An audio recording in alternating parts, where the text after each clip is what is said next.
페이지 64페이지 제6장 겸손과 순종. 작은 소망까지 하느님이 들어주시다.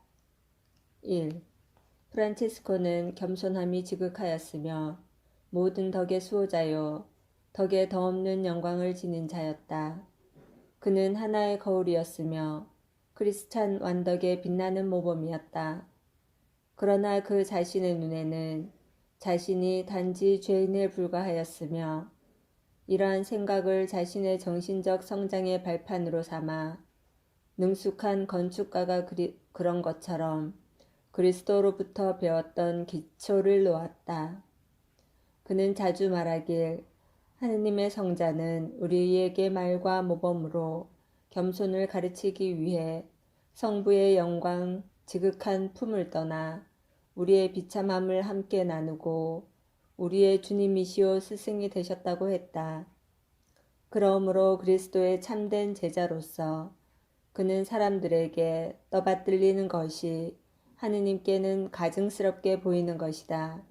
라는 지극히 높으신 스승의 말씀을 간직하면서 자신을 낮게 여기도록 조심하였고 다른 사람의 눈에 보잘것없이 보이도록 마음을 썼다.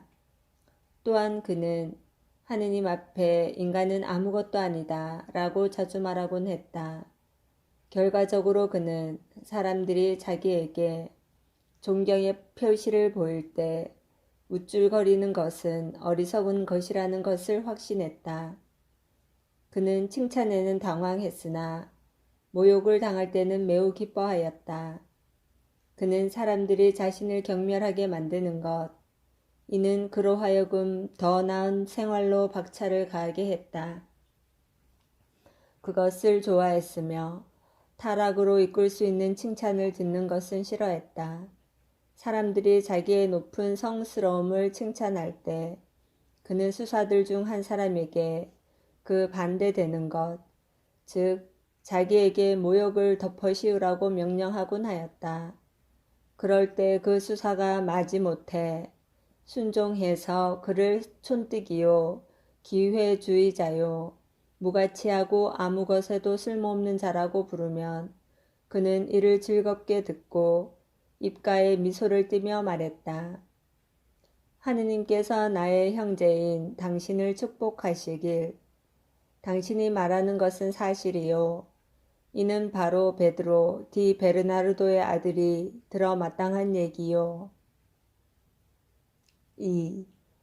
그는 다른 사람의 눈에 경멸적으로 보이기 위해 사람들 앞에서 설교할 때조차도 자신의 결점을 고백하는 것을 주저하지 않았다. 한 번은 대단히 앓고 있을 때 그는 늘 지키던 엄격한 절제를 벗어나 원기를 찾기 위해 고기를 조금 먹었다. 그 후 겨우 회복의 기미를 보게 되었을 때 자신의 약함에 대해 순전한 자기 경멸로서 자신에게 창피를 주고 싶어졌다. 내가 사람들이 모르게 고기를 먹었는데도 내가 절대로 고기를 먹지 않는다고 사람들이 생각하는 것은 옳지 못하다 라고 말하였다. 겸손에 참된 정신으로 가득 차서 그는 거기를 떠나 아시시에 있는 시청으로 갔다. 그리고 거기서 그는 전 군중들을 모았다. 그렇게 하고 난 후 그는 자신이 데리고 온 수사들과 함께 열을 지어 대성당으로 들어갔다. 거기서 그는 그의 수도복을 벗고는 목에다 밧줄을 걸었다. 그리고 그는 한 수사에게 모든 사람이 보는 앞에서 죄인이 벌받는 바위로 데려가 달라고 말했다. 날씨도 몹시 춥고 그는 아직 여전히 아프고 열이 많이 있었지만 바위에 올라가서 열심히 설교했다. 그는 그들에게 자기를 영신적인 사람으로 여기지 말고 단지 경멸을 받아 마땅한 죄인이며 탐식가로 생각하라고 말했다. 구경꾼들은 이 색다른 광경에 놀랐다. 그들은 그가 얼마나 엄격한 생활을 해왔는지 알고 있었기에 이 사실에 깊이 감동되었다. 그러나 그들은 그의 겸손이 본받기보다는 칭찬해야 할 그런 것이라고 자신들이 생각한다는 사실을 숨기지 않았다. 확실히 그의 행동은 모범이라기보다는 이사야 예언자를 상기시키는 한 상징으로 의도된 것 같았다. 이사야서 20장 3절 참고.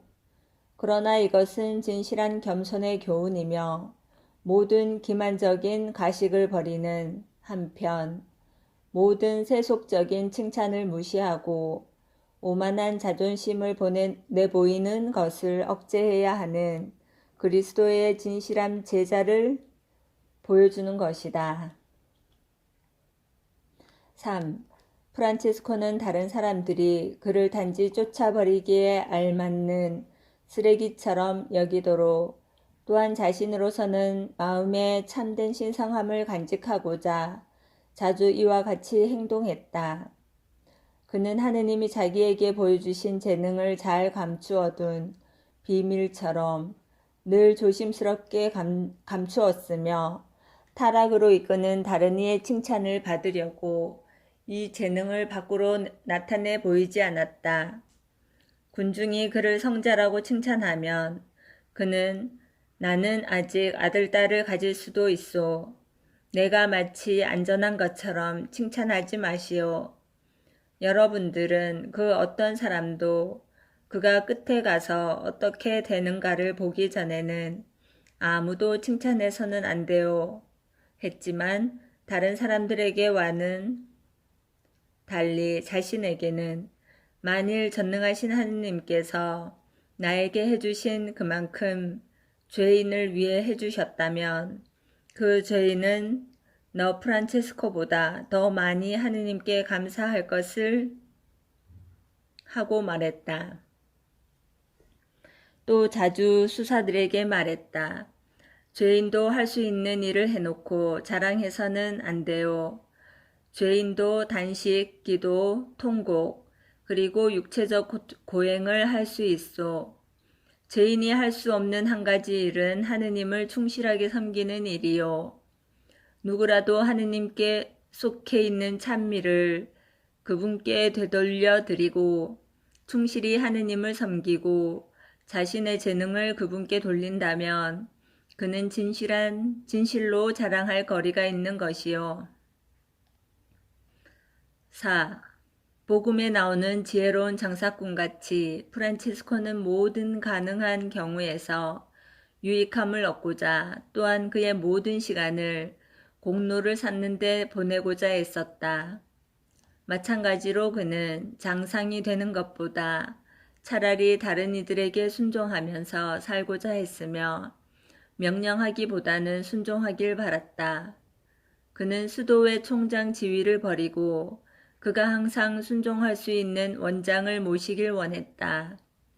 그는 순종의 결실은 너무나 풍성해서 그것에 복종하는 사람은 누구라도 그것으로부터 덕을 보지 않고는 한순간도 보낼 수 없다는 것을 확신했다. 그는 여행을 하는 길에 우연히 그와 함께 가게 되는 수사에게 항상 순종할 것을 약속했고 또 한 번은 동료들에게 말했다. 하느님의 사랑이 나에게 주신 가지가지 은총 중에 하나는 수도원에 들어온 지 1시간밖에 안 되는 신참자일지라도 만일 그가 나의 원장이 되면 나는 그를 우리 형제 중에 최고령자이며 가장 경험 많은 사람인 것처럼 그에게 즐거이 순명하리라는 것이요. 아랫사람은 윗사람을 인간으로 보아서는 안 되며 아랫사람으로서 자신이 모시고 있는 사람에 대한 사랑을 위하여 하느님을 기억하여야 하오. 장상이 점점 더 천해지면 질수록 그만큼 더 그에게 복종하는 사람의 겸손은 더욱 가치 있는 것이요. 한번 누가 참으로 겸손한 사람인가에 대한 질문을 받고 그는 시체를 예로 들어 말하였다. 시체를 들고 당신이 좋아하는 어느 곳에 갖다 놓아 보시오. 그럴 때 그 시체는 옮겨진 데 대해 반대하지 않고 어디에 놓여지는가에 대해서도 불평하지 않고 밖으로 내던져졌을 때도 항의하지 않음을 볼 수 있지 않소. 그것을 왕자에 놓으면 그것은 위로 보지 않고 아래로 내려다볼 것이요. 또한 당신이 그 시체에다 왕의 옷을 입히면 그것은 전보다 더 창백하게 보일 뿐이요. 이와 같은 사람이 진실로 겸손한 사람이요. 그는 그가 어디에 놓여지든지 꺼리지 않고 다른 곳으로 보내지도록 애쓰지도 않소. 만일 그가 성직으로 직책이 높아지면 그는 자신의 겸손을 지니며 그가 존경을 받으면 받을수록 더욱 그는 자신을 가치 없는 존재로 생각할 것이요. 5. 또 한 번 그는 동료에게 말했다. 만일 내가 다음과 같이 행동할 각오가 되어 있지 않으면 나는 나 자신을 작은 형제로 생각하지 못할 것이요. 즉, 이런 것을 가정해 봅시다. 자, 내가 장상이고 그리고 총회에 가서 수사들에게 강연을 하고 몇 마디의 충고를 했다고 합시다. 그러나 내 말이 끝났을 때 그들은 모두 당신은 우리의 올바른 장상이 아니요. 당신은 교육도 받지 않았고 말 재주도 훌륭치 못하오. 그 외에도 무식하고 경험이 없어 라고 말했다 합시다. 그러고 나서 나는 수치스럽게 내쫓기고 모든 사람에게서 경멸을 받았다 합시다. 내가 당신들에게 말하건대 이로 인해 내가 마음이 산란해짐이 없이 또한 마음의 평화를 잃지 않고 모든 것을 나 자신의 성화를 위해 쓰겠다는 확고한 결심으로 이 모든 것을 받아들일 준비가 되어 있지 않다면 나는 작은 형제가 될 수 없소. 그리고 그는 말을 이었다. 우사람의 지위는 타락으로 이끌지 모르며 칭찬은 위험한 낭떠러지요. 그러나 아랫사람의 낮은 신분은 영혼을 위해 큰 이점을 지니고 있습니다. 왜 우리는 공덕을 얻으려 하기보다 위험을 무릅쓰려 하고 있소? 시간이란 우리가 공덕을 얻을 수 있게 하기 위해서만 주어진 것이요. 바로 이런 이유로 겸손의 모범인 프란치스코는 자기의 형제들이 작은 형제로 알려지길 원했고 또 장상들은 봉사자로 알려지길 원하였다. 이런 식으로 그는 자신이 순종하기로 약속했던 복음의 말씀을 따라 지켰다. 그리고 그는 동료 수사들에게 그들이 그리스도의 학교에 온 것은 바로 겸손을 배우기 위함이라고 강조했다. 사실 겸손의 스승이신 그리스도는 제자들에게 너희 사이에서 높은 사람이 되고자 하는 사람은 남을 섬기는 사람이 되어야 하고 으뜸이 되고자 하는 사람은 종이 되어야 한다. 라고 말씀하심으로 완전한 겸손을 가르치셨다.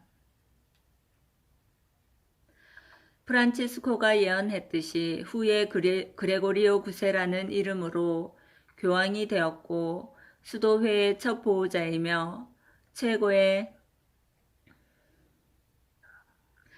최고의 옹호자인 오스티아의 주교가 프란치스코에게 수사들을 교회에서 여러 직책으로 승진하려 하니 허락해 줄 것인가 하고 물었을 때 성인은 이렇게 대답했다.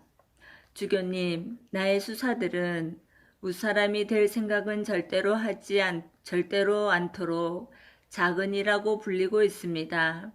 만일 당신이 교회에서 열매 맺기를 원한다면 그들을 엄격히 자기 직책에 머물도록 해주시고 결코 교회의 어떤 지위도 갖지 않게 하소서.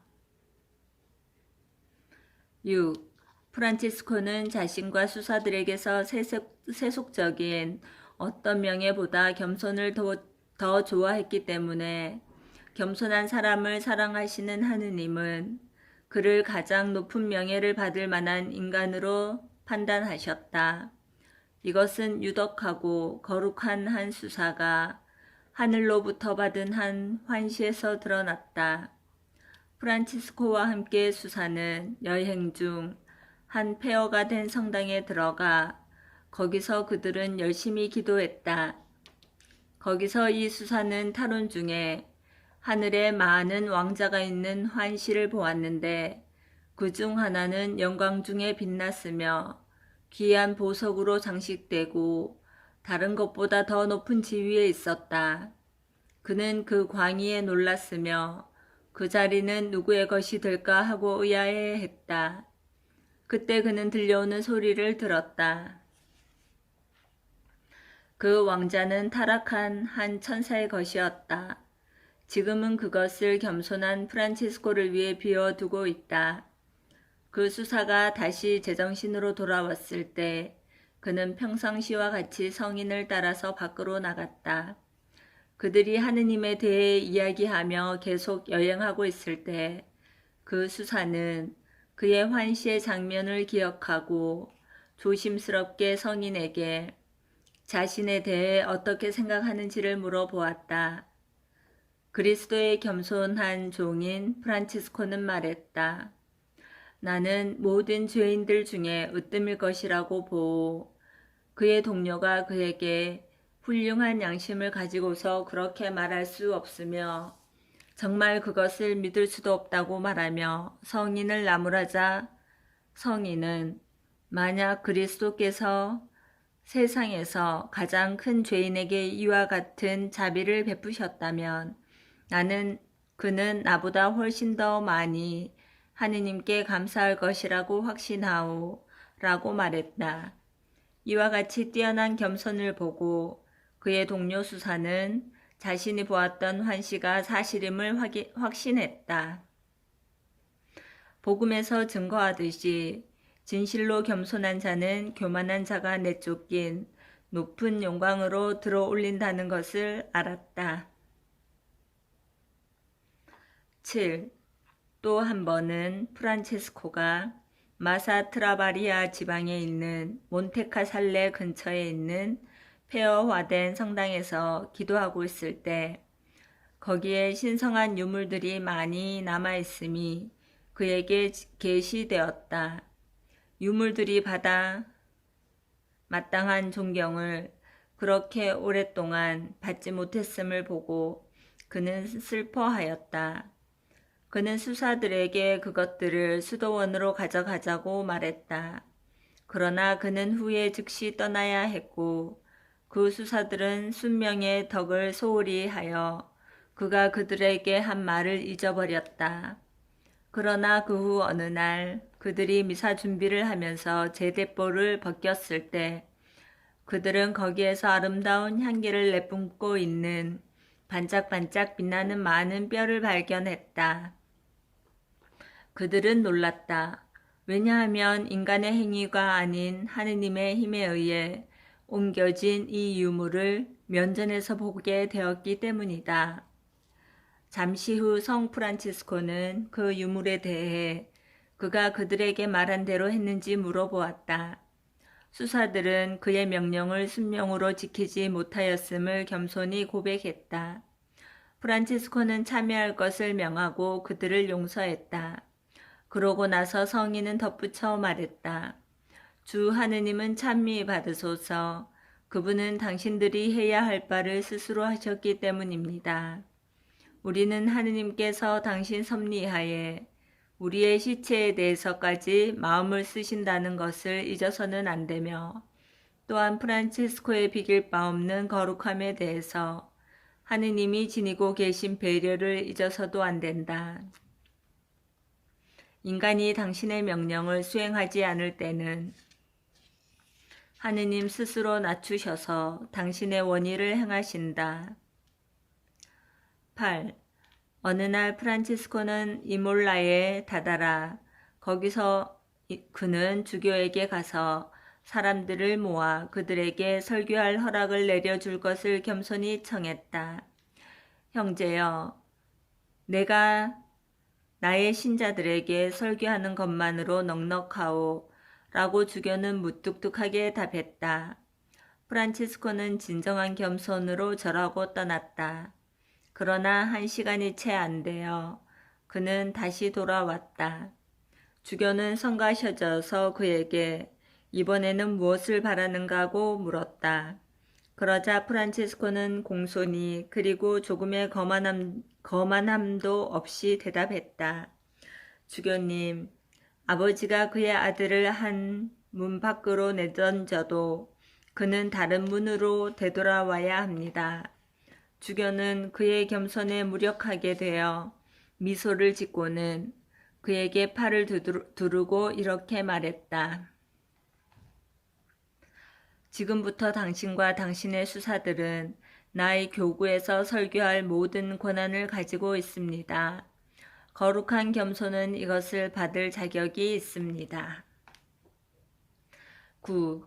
또 한 번은 아래쪽 전 시내가 당파 싸움으로 갈라지고 파괴될 위험에 처했을 때 프란치스코는 아래쪽에 왔다.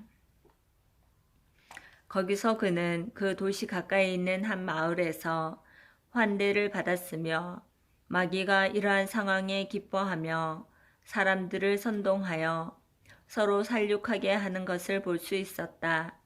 그는 악마의 잔인한 힘을 내쫓고 싶어서 비둘기 같은 순박성을 지닌 실베스테르 수사를 보내며 마치 사자인 양 그 마을로 적분해 가라고 말했다. 큰 도시 성문으로 올라가서 전능하신 하느님의 이름으로 악마들은 순명하며 즉시 떠나라고 명령하시오라고 그는 말했다. 실베스테르는 정말로 겸손한 자로서 들은 것을 즉시 행했다. 그는 하느님을 찬양하는 노래를 부르며 성문으로 다가가서 큰 소리로 외쳤다. 전능하신 하느님의 이름으로 그리고 그의 종 프란치스코의 명령으로 너희 악마들은 물러가라.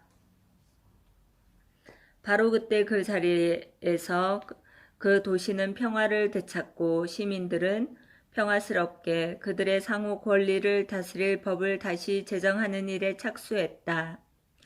쇄도하는 군대같이 그 도시를 둘러싼 마귀의 악하고 주제넘은 영향력이 좌절되어 평화가 회복되는 그날에 이르는 데에는 한 거지의 지혜, 즉 프란치스코의 겸손만이 필요했다. 겸손한 순명의 영웅적 실행으로서 프란치스코는 반발하는 악마들에 대해 제압할 완전한 권한을 얻었으며 따라서 그것들에 미친 듯한 노력을 부수고 그것들에 하고자 했던 폭동도 끝장을 낼 수 있었다. 10. 교만하던 그 악마들은 참으로 겸손한 자들이 행한 뛰어난 덕을 보고는 도망갔다. 그러나 성 바울로가 자신에 대해 우리에게 말하는 것처럼 또한 성 프란치스코가 직접 경험해서 배운 것처럼 때로 하느님은 선하신 가운데서 악마가 우리를 괴롭히도록 허락하신다.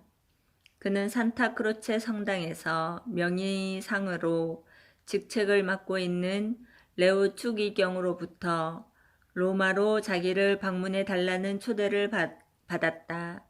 그는 자신의 가까운 친구인 추기경에 대한 존경심에서 그 초대에 동의했다. 그가 거기 머문 첫날 밤 기도를 끝내고 좀 쉬려고 하자 마귀가 그를 둘러싸고 잔인하게 공격했다. 그것은 오랫동안 그를 치고는 그를 반 죽은 상태로 남겨두고 떠나버렸다. 마귀가 가버리자 성 프란치스코는 동료를 불러 일어난 일을 얘기해주고 덧붙였다. 마귀는 단지 하느님의 섭리하에서 그것에게 하도록 허락하는 것만을 할 뿐이요. 내가 이처럼 궁전 같은 곳에서 지내는 것이 좋게 보이지 않기 때문에 마귀가 나를 공격한 것이라고 지금 확신하오. 가난한 수도원에 있는 수사들이 내가 추기경과 머물고 있다는 걸 듣게 되면 그들은 내가 세상 일에 몰려 버렸다든가 아니면 명예를 흠뻑 받는다든가 즐겁게 지낸다고 생각할 것이요. 다른 사람의 모범이 되고자 하는 자는 누구나 궁전을 피해야 하며 비천한 수도원에서 비천한 형제들과 지내는 데 만족해야 하오. 이런 식으로 그는 다른 사람의 가난을 나누어 갖고 이와 비슷한 처지를 견디어내야 하는 사람들에게 격려를 보낼 것이요. 그러고 나서 아침에 그들은 추기경에게 가서 작별 인사를 하고 떠났다. 11. 성인은 모든 악의 원인인 교만과 그의 가장 나쁜 자식인 불순명을 두려워했다. 반면에 그는 겸손한 회개에 대해서는 따뜻한 환대의 마음을 항상 지니고 있었다. 한 번은 순명을 거스른 죄로 벌을 받아 마땅한 한 형제가 자기 앞에 보내졌다. 그를 보자 프란치스코는 그가 진실로 후회하고 있다는 확실한 표시를 볼 수 있었다. 그래서 그는 그의 겸손한 회개에 너무도 흐뭇해 그의 벌을 가벼이 하기로 마음먹었다. 동시에 그는 너무 가볍게 다루고 그를 보냄으로써 다른 사람들의 반감을 일으키지 않도록 하고 싶었다. 그래서 그는 그의 수도복에 달린 모자를 벗겨 불 속에 던지라고 명했다. 이것은 모든 수사들에게 불순종이 받아 마땅한 벌의 종류를 보여주려 한 것이다. 모자가 잠시 불길 속에 있을 때 프란체스코는 그것을 끄집어내어 그 회개한 수사에게 되돌려 주라고 명했다. 그것을 끄집어냈을 때 아무런 탄 흔적도 없었다. 하나의 기적으로서 하느님은 프란치스코의 거룩함과 동시에 죄인의 겸손한 회개를 인정한 것이다. 그러므로 프란치스코의 겸손은 본받을 가치가 있다. 또한 그것은 심지어 땅 위에서도 존경받았다. 그래서 하느님은 그의 가장 경미한 소망도 겸손히 들어주셨다. 그래서 아래쪽 시민들에겐 마음의 변화가 생겼다.